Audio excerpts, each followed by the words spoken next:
Hoatozantsika avy hatrany ary izany ny fandarana, ka fandarana laharana 570 no resahantsika androany. Ity fandarana ity dia iompana manokana amin'ny vatsim-pianarana ho antsika izay mianatra any Madagasikara. Alohan'ny hidirana lalina amin'ny fandarana dia fifaliana ho ahy no miarahaba antsika rehetra indray izay manaraka tsy tapaka ny fandarantsika, fandarana Zarahay Mahasoa, na ianareo koa izay vao sambany manaraka ny fandarana amin'izao andro izao. Ny fandarana Zarahay Mahasoa moa araka ny mahazatra dia fandarana nataontsika hifampizarana izay mahasoa sy ho fampandrosoana ny mpiara-belona sy ireo rehetra manodidina antsika. Laharana 570 ny fandarana androany ary iresahantsika manokana vatsim-pianarana ho anareo izay mianatra any Madagasikara. Izany hoe mianatra any Madagasikara izany ianao dia misy toerana azontsika angatahana vatsim-pianarana hanampy antsika amin'ny fanefahana ny fandaniana ny fianarana any Madagasikara. Ary tsy Madagasikara irery ihany fa izay mpianatra any amin'ny firenena amin'ny tany andalam-pandrosoana. Izany hoe malagasy ianao fa mianatra any amin'ny firenena andalam-pandrosoana, any amin'ny firenena afrikanina azafady, izay no tena marimarina kokoa, any amin'ny firenena afrikanina dia afaka mangataka an'ity vatsim-pianarana ity. Ny hetsika asa ho an'i Madagasikara no nanomana no manolotra ny fandarana ary ny tenako Dr Jean-Luc Raveloarmisy no nanomana sy manolotra izany. Ity fandarana 570 ity dia hiverimberina foana atoato ary tsy ho vita anatin'ny iray andro ilay izy fa mety fandarana 3 na mety mandritra ny herinandro ity izany dia io foana izany no henointsika. Ka miala tsiny, andefako mialoha ny fialan-tsiny, miala tsiny ho anareo izany raha maheno azy na maheno an'ity fandarana ity miverimberina foana ianareo. Ny antony dia tsotra be, tena faniriako mihitsy ny mba ahazahoan'ny tanora malagasy vatsim-pianarana, tanora malagasy mianatra any Madagasikara vatsim-pianarana, handoavany ny saran'ny fianarany ao Madagasikara. Ny antony dia tsotra, tsy ny mpianatra rehetra, tsy isika rehetra izay mitady vatsim-pianarana andeha aty ivelany no ahazo an'izany vatsim-pianarana izany. Tahaka an'izany ihany koa, tsy ny rehetra izay mitady vatsim-pianarana any Madagasikara satria mianatra any Madagasikara no ahazo vatsim-pianarana ihany koa. Ka ho averimberina foana izany izy ity mba hahatonga antsika ahafantatra tsara ny fepetra-takiana, ny fepetra-mila fenoina mba ahazoana an'ity vatsim-pianarana ity sy mba hahatonga antsika ihany koa mba ho maro ahazo an'ilay vatsim-pianarana. Ka androany izany ny voalohany fandarana 570 dia mitohy hatrany izany io ataoko mifanesy fa tsy tapatapaka tahaka ny fandarana tamin'ny lasa fa tonga dia atao mifanesy ilay izy amin'izay fotoana izay vonona avokoa izany isika rehetra rehetra, vonona avokoa isika rehetra rehetra hangataka mba hahazo an'ilay vatsim-pianarana. Alohan'izay firesahana ny atsipiriany momba an'ity vatsim-pianarana ity izany dia tiako izany aloha ny maneho fisaorana manokana ho anareo rehetra izay efa nandray anjara tamin'ilay fakan-kevitra. Fa nisy aminareo izany nangataka, azafady, nandray anjara tamin'ilay fakan-kevitra, ilay fakan-kevitra napetratsika izany ny amin'ilay hoe fomba fampandrosoana ny fandarana. Mbola tsy resaka azy ireny izany aloha fa aleo aloha votaina ity fandarana momba ny vatsim-pianarana ho an'ireo mpianatra, ho an'ireo zanattsika izay mianatra any Madagasikara. Aleo aloha votaintsika ity izay vao ho resahantsika izany ny vokatra izay fakan-kevitra izay. Mbola mamerina ny antso ahy izany ho antsika rehetra izay mpanaraka na vao sambany manaraka an'ity fandarana ity mba hijery ao amin'ny Facebook groupe Facebook Zarahay Mahasoa dia napetrako ao mba miangavy alefaso ny hevitra avy any aminareo, sosika hevitrareo ny amin'izay ilaintsika raha tokony atao fampandrosoana ny fandarana, na koa na misy koa heritreritra ny amin'ny hoe tokony izao indray no mba resahana manomboka izao fa efa tsy hoe moa tsy mahaliana fa ampy anay izay fantatra momba ny vatsim-pianarana izay, na koa hoe maninona raha zavatra hafa amin'izay no atao fa hajanona tanteraka ny fandarana. Misokatra amin'izany rehetra izany isika satria izay hampandroso no atao eto ka raha hita misy zavatra mety tsy hampandroso fa tsy ilaina intsony dia tsara ny ilazana azy amin'izay izany tsy lany fotoana isika satria tsy olona aminareo fa dia tena manomana mandany fotoana tokoa ny fanaovana azy ity Fa izany tsy hoe mitaraina tanamiepaka akory na sanatria hoe mila voninahitra fa zavatra tiana dia atao ary mahafinaritra anay amin'ny hetsika asa ho an'i Madagasikara mandahatra azy ho antsika rehetra ary indrindra indrindra moa izany ho an'ny tenako manolotra an'ilay fandarana ho antsika. Izay ary ny ela fa dia hanomboka isika. Ny anaran'ilay vatsim-pianarana dia hoe Wells Mountain Initiative. Wells Mountain Initiative. WMI. WMI. Ity vatsim-pianarana ity izany dia avy amin'ilay Wells Mountain Foundation. Wells Mountain Foundation no manolotra azy. Ny adresin'ny tranokala dia WELLSMOUNTAIN. Averiko FOUNDATION.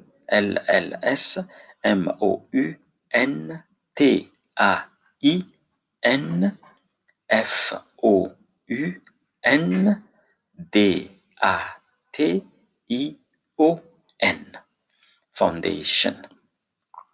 Wells Mountain Foundation. Mitambatra teny iray mitambatra WELLSMOUNTAIN.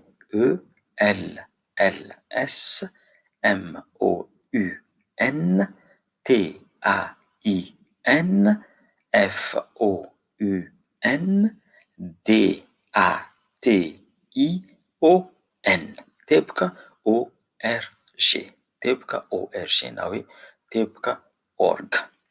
Io le fikambanana foundation fikambanana izay natao fanaovana asa soa Wells Mountain io izany no manolotra an'ity vatsim-pianarana ity. Zay arak'izay resaka izay tsy ho vita indray andro izy ity fa hitohy foana ka dia aoka iomanareo amin'ny penina.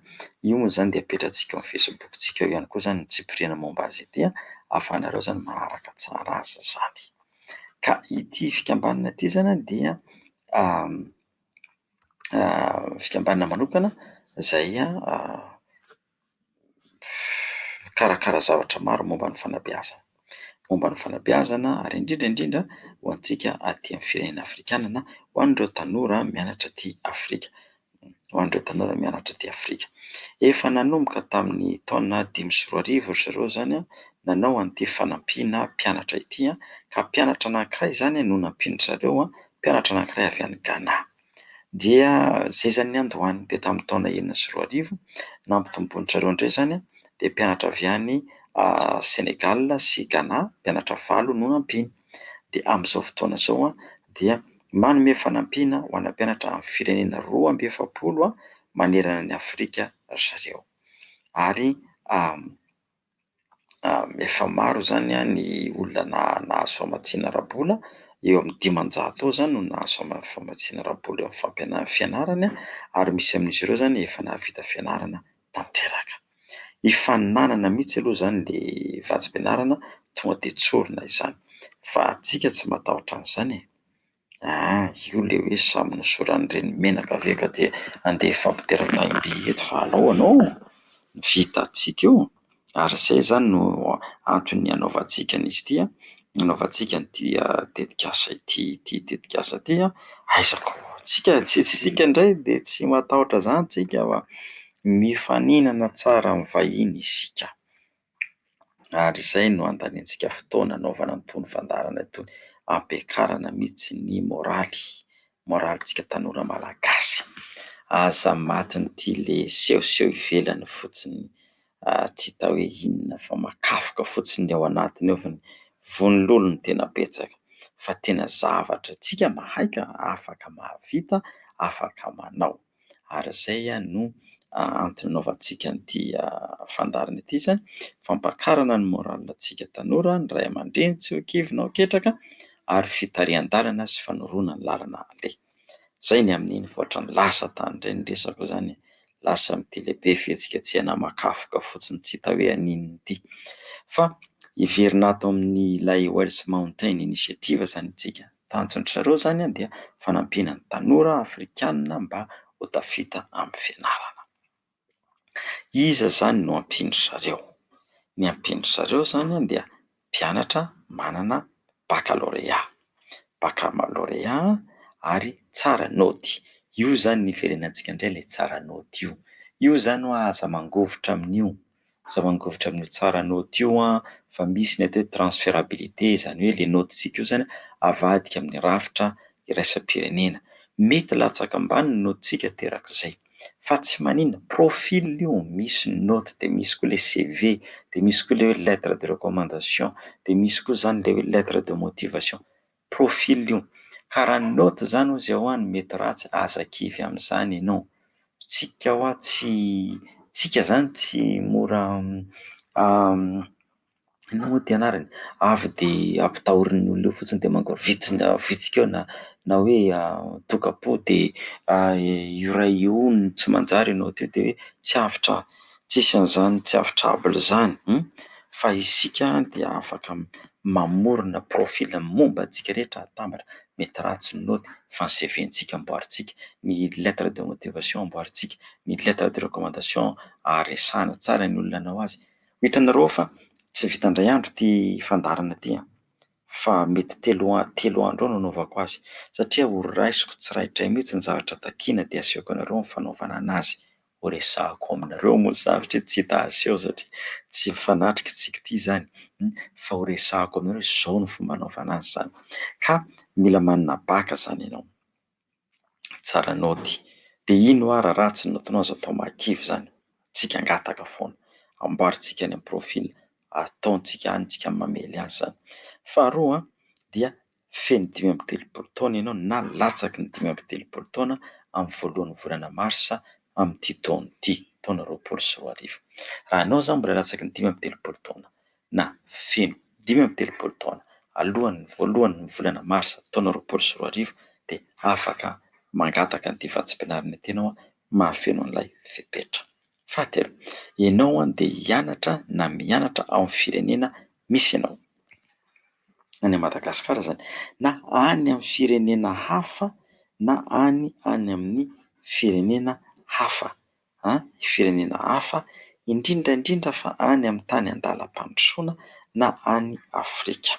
Ka izao raha ohatra izany ianao ka hoe te hianatra aty États-Unis na Canada na Aostralia na any Angletera na amin'ny firenena Eropa tandrefana dia tsy afaka mangataka an'ity vatsim-pianarana ity. Feriko tsy afaka mangataka an'ity vatsim-pianarana ity ianao raha te hianatra aty États-Unis na Canada na Aostralia na Angletera na firenena Eoropeanina tandrefana. Tsy natao amin'izay fianarana amin'ireo firenena ireo izany ity vatsim-pianarana ity, fa natao any Madagasikara na any amin'ny tany andalam-pandrosoana. Raha fahitanao fa mahafenofeno an'izay ianao izany dia efa manakaikikaiky kokoa izany ianao izany aloha izany amin'ilay hoe afaka mangataka. Fahaefatra, ianao koa izany dia ity izany no diplaoma voalohany raisinao, izany hoe lisansa raisinao. Izy izany tsy manao doctorat ary io koa tsy manao maîtrise na doctorat fa lisansa, ka lisansa voalohany voalohany. Fa tsy hoe lisansa faharoa izany fa lisansa voalohany. Eto moa izany somary miala tsiny kely raha maheno vilia mikarehatsaka sy zavatra mikapokapoka nareo ambadika ao fa aty an-trano aho izany manao anazy ity efa alina be ny andro izao, folo sasany alina. Dia mikarakara ny ao an-dakozia ao mampiro-trano fa ialana tsiny tompoko ao. Isika koa izany tsy ataontsika sakana daholo izany fa io anie rehefa tena hanao zavatra mahavita tsy hoe sanatria mitokantena azafady tsy izay fa mbo hafatra alefa amin'ity ilay fihetsika tsena tsy taniny tsy aniny ity aho izany, fa rehefa tena hanao ianao izany dia mahavita, fa tsy mihodinkodina ohatran'ny tandremo dia mandavaka fotsiny no atao fa tsy hita hoe hanao inona. Ka izay ilay feo ao ambadika ao fa miala tsiny. Raha ohatra izany ianao ka haka inona moa izy ity lisansa, ka io ny voalohan'ny lisansa io dia mety izany, mety tsara mihitsy. Afaka mangataka izany ianao na diplaoma, tsy voatery lisansa koa fa anareo manao BTS moa na certificat mety daholo rehefa latsaky ny lisansa, ka io ny diplaoma voalohany fa tsy efa misy hafa izany, diplaoma voalohany aorianan'ny bacc. Fahafiry izao? Fahadimy. Ianao koa izany dia manao lalam-piofanana na filiera lalam-piofanana Ka io lalam-piofanana nataonao dia lalam-piofanana izay andraisan'ny fiarahamonina misy anao, fokon'olona, fokontany, firenena, faritra, andraisan'ny fiarahamonina misy anao tombotsoa ny vokatra ataon'ny fianarana izay ataonao ao. Na koa mandray anjara amin'ny fampandrosoana maharitra na fampandrosoana mateza ny firenenao. Ka inona moa izany ny lalam-piofanana tsy misy an'izany e? Lalam-piofanana rehetra io dia mampandroso daholo fa mila izay ilay lazaiko hoe profilana iny antsika. Raha manao teôlôjia ohatra ianao dia songadintsika io inona ny fampandrosoana terak'izany teôlôjia izany. Izany ny resaka lalan-kevitra izany, petra-kevitra izany, ady-hevitra izany, fahaizana mandresy lahatra azontsika atao izany. Ny fahaenina dia izao, ianao izany dia manana programa hipetraka sy hiasa, onona sy hiasa ao amin'ny firenena misy anao rehefa vita ny fianaranao, fa tsy hoe hifindra firenena na handeha aty an-dafy. Dia hoe ianareo dia ahoana koa tsy mety amiko izao, izaho izao nieritreritra hoe angatahako izany dia rehefa vitako dia ho any États-Unis any hanao maîtrise na hanao doctorat. Ka iny iza moa no mahalala izay fandaminam-piainan'ny tsirairay ihany e?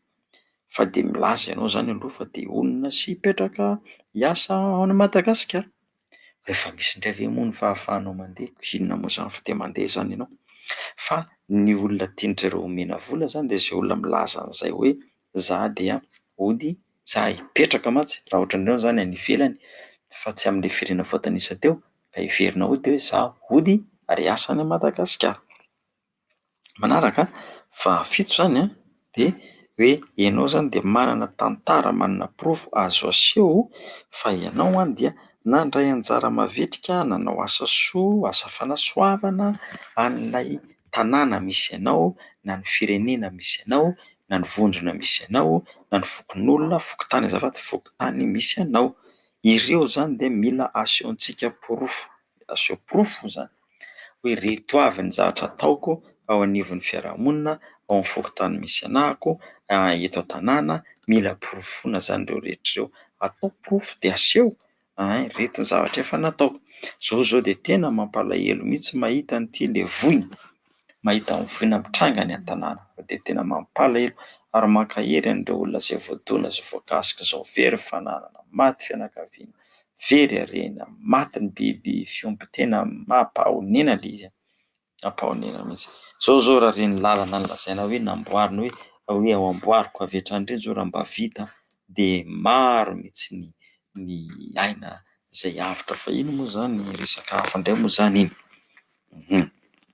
Dia ka raha ohatra izao amin'izao dia amin'izao voina mitranga izao ka nisy nareo mandray anjara mavitrika, fanampiana, fanarenana, fanasoavana, dia azo ampiasaina tsara mihitsy ho porofo fa ianao dia mihevitra ny fiarahamonina misy anao, mandray anjara ny fanampiana ny fiarahamonina misy anao ary misy porofo aseho mibaribary momba an'izany. Ny fahaefatra, ny fahavalo fahavalo ve izany izao sa fahafiry? Tena miala tsiny raso aloha isaiko iray, roa, telo, efatra, dimy, enina, fahavalo. Ny fepetra fahavalo farany dia izao: ianao izany dia tsy hoe olona tsisy vola mihitsy, fa mba misy vola ihany, mba misy vola ihany ianao izany. Misy vola ihany na dia kely azonao ampiasaina hiantoana ny fianaranao. Io tsotra be io satria misy porofo angatahana, tsotra be io. Raha arivo no anananao izany fa 3,000 ny saram-pianarana dia asehonao hoe manana 1,000 ianao. Ary na tsy manana aza ianao dia mitadiava any aloha, tadiavo ianao dia aseho hoe efa manana ianao. Ilaina io zava-dehibe io. Fa izy izany tsy manampy olona tena tsy manana n'inonina. Ny antony dia tsotra be, tsy misy an'izany tsy manana n'inonina izany. Izay izany ny fomba foto-kevitra ity fikambanana ity. Ny olona rehetra dia manana zavatra azo ampiasaina, azo trandrahana, azo ahodina, hampitraka sy hampahomby ao amin'ny fiainana. Ka ny fahaizantsika mampisongadina an'izay lembakely ananantsika izay izany ny zava-dehibe indrindra. Ireo izany ny fepetra ilaina. Mahafeno an'ireo fepetra ireo ve ianao? Raha mahafeno an'ireo fepetra ireo ianao dia amporisihako anao hangataka.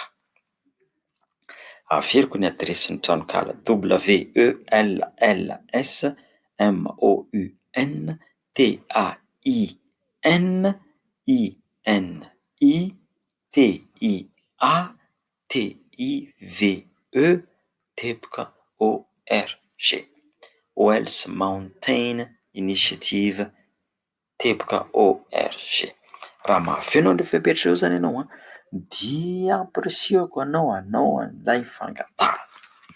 Zao daty farany fandraisana fangatahana dia amin'ny voalohan'ny volana marsa.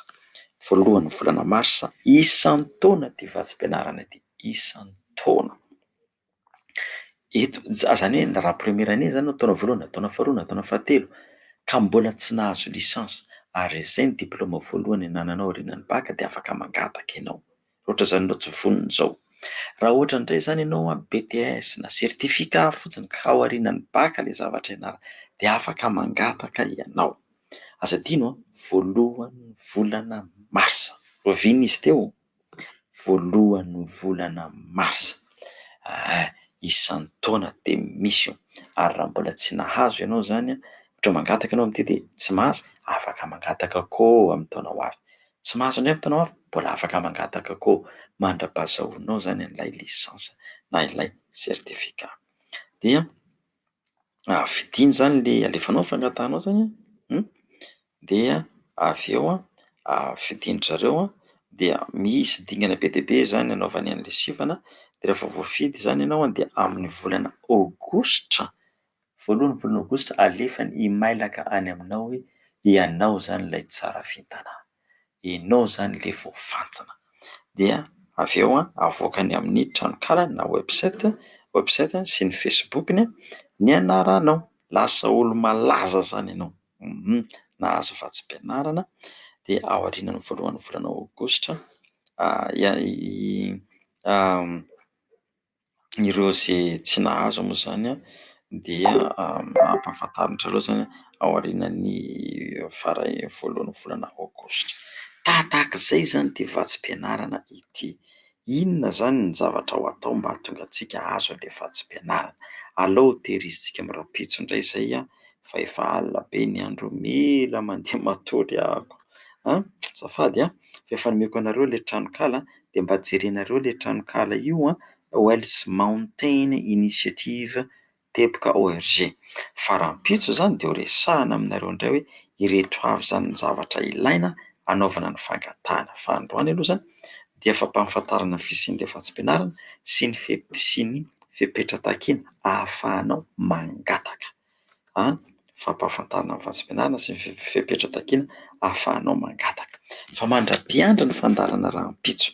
Ny azonao atao dia omaninao mialoha dia zao mila ny diplômanao tsika, dia mila ny tantara diplôma baka io zany secondaire, dia mila ny mieritreretina sady ny inona avy ny fandraisana anjara efa nataoko teo amin'ny fiarahamonina misy ho porofo anehoako fa za dia mpandray anjara mavitrika ao anatin'ny fiarahamonina.